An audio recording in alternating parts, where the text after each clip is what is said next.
మిమ్మల్ని అర్థం చేసుకునే వాళ్ళు వస్తారు కదా. చంటానికి పెళ్లి కాలేదని ఎన్ని స్కిట్లలో అన్నారు, పెళ్ళి అయిపోలేదా? అలాగే మీకు కూడా మిమ్మల్ని అర్థం చేసుకునే వాళ్ళు వస్తారేమో. ఎవరికి వస్తారా? సీనియర్కి నాకు కూడా వస్తారు, అర్థం చేసుకుంటే అంటున్నాను. నీకెందుకు వస్తారు? నీకు పెళ్ళి అయిపోలేదా? పెళ్ళి అయిపోయి 4 ఏళ్ళ బాబు. ఫ్రెండ్స్ అంటున్నా, ఏం చెప్పాడు? ఫ్రెండ్స్ గురించి కాదు మాట్లాడు. పెళ్లి గురించా? పెళ్లి పెళ్లి చేసుకోవద్దు, నేను చేసుకోను. పెళ్లి చేసుకోవద్దు అసలు. హ్యాపీగా నీట్గా ఎలాగే జీవితాంతం ఎదలో బతికేస్తారు. మీరు ఏదైనా ప్లాన్ వేసుకున్నప్పుడు లేదా జాన్ ఫెస్ట్ కానీ ఏదైనా ప్లాన్ వేసుకున్నప్పుడు వీళ్ళిద్దరు పెళ్ళి అయిపోయింది కాబట్టి ఆబ్వియస్గా ప్లాన్స్ అవి క్యాన్సిల్ అవుతుంటాయి కదా ఫ్యామిలీ వల్ల. ఫ్యామిలీ అది ఇది 110% క్యాన్సిల్ అవుతాయి. వాళ్ళు మాత్రం వాళ్ళ ఫ్యామిలీస్ ఎంజాయ్ చేసుకుంటున్నారు, నీకు మాత్రం సలహాలు ఇస్తున్నారు. Take me also like I mean ఎక్కడికన్నా ఇప్పుడు ఫ్యామిలీస్తో బయటికి వెళ్తే నాకు ఫ్యామిలీ లేదని ఆడు బ్యాచులర్ కదా అని తీసుకెళ్ళడం ఉండదు. They are going out, they will definitely call me. So దారా అందరం బయటికి వెళ్దాం అని కలిసి వెళ్తాం అన్నమాట. I will go with them. But as I'm alone I have to roam around, I have to see around అంతే. That's it. Like they will be sticking to their wife. వాళ్ళ పిల్లలు ఉన్నారు కదా, పిల్లలు ఉన్నారు. మేబీ వెళ్తా నేను మా తమ్ముడు వెళ్తాం. నేను మోస్ట్లీ దట్స్ వాట్. అండ్ జడ్జెస్ని ఇంప్రెస్ చేయడానికి ఏం చేస్తా, బాగా స్కిట్ చేస్తే చాలా ఇంప్రెస్ అవుతారు అంతే.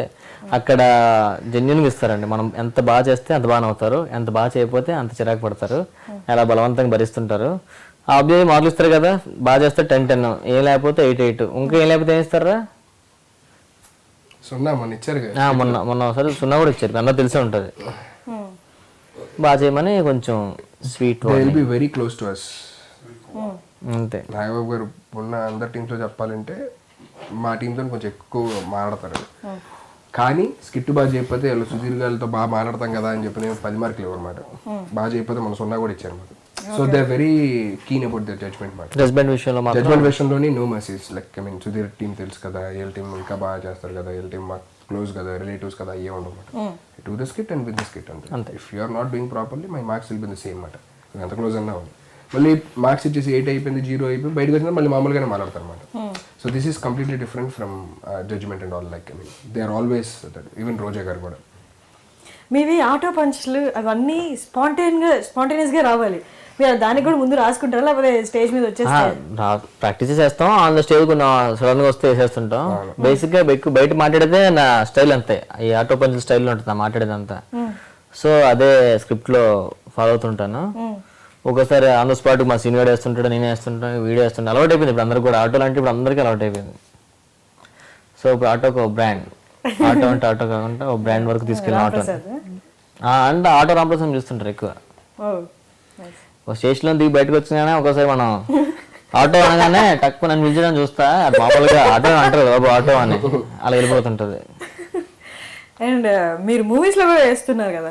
అవునండి, ఖైదీ నెంబర్ 1 లో కూడా ఖైదీ 150 చేశాను. సో ఇలా మూవీస్ ఉన్నప్పుడు ఈ స్కిట్స్ ప్రిపరేషన్ రైటింగ్ పార్ట్ అంతా మీరే కాబట్టి అది డిస్టర్బ్ అవ్వదా స్కెడ్యూల్? సినిమాకి జబర్దస్త్ ఏం పెద్దగా స్కెడ్యూల్ ఏముండదండి. మంచి అందరూ బిజీ అంటారు, కానీ బిజీ టైంలో టైం వేస్ట్ ఎక్కువ చేస్తారు అందరూ. అవునా కదండి? ఆ బిజీ అని మాట చెప్పే బోల్డ్ టైం ఉంటుంది రాసుకోవడానికి, చేసుకోవడానికి. ఖాళీ బోల్డ్ ఉంటుంది రాసుకోవాలంటే. నేను జబర్దస్త్ మంత్లీ మాకు 2 days అంతే, మంత్కి 2 days అంతే సరిపోతుంది జబర్దస్త్కి చేయడానికి. మాకు రాయడానికి ఒక 2 days కూర్చుంటే సరిపోతుంది అంతే. మిగతాప్పుడంతా మిగతా షూటింగ్స్, ఈవెంట్స్, ఈటీవీ ప్లస్లో ఇప్పుడు పటాస్ షో వస్తుంది, అదే ఒకటి చేస్తున్నాం. అంత హ్యాపీ.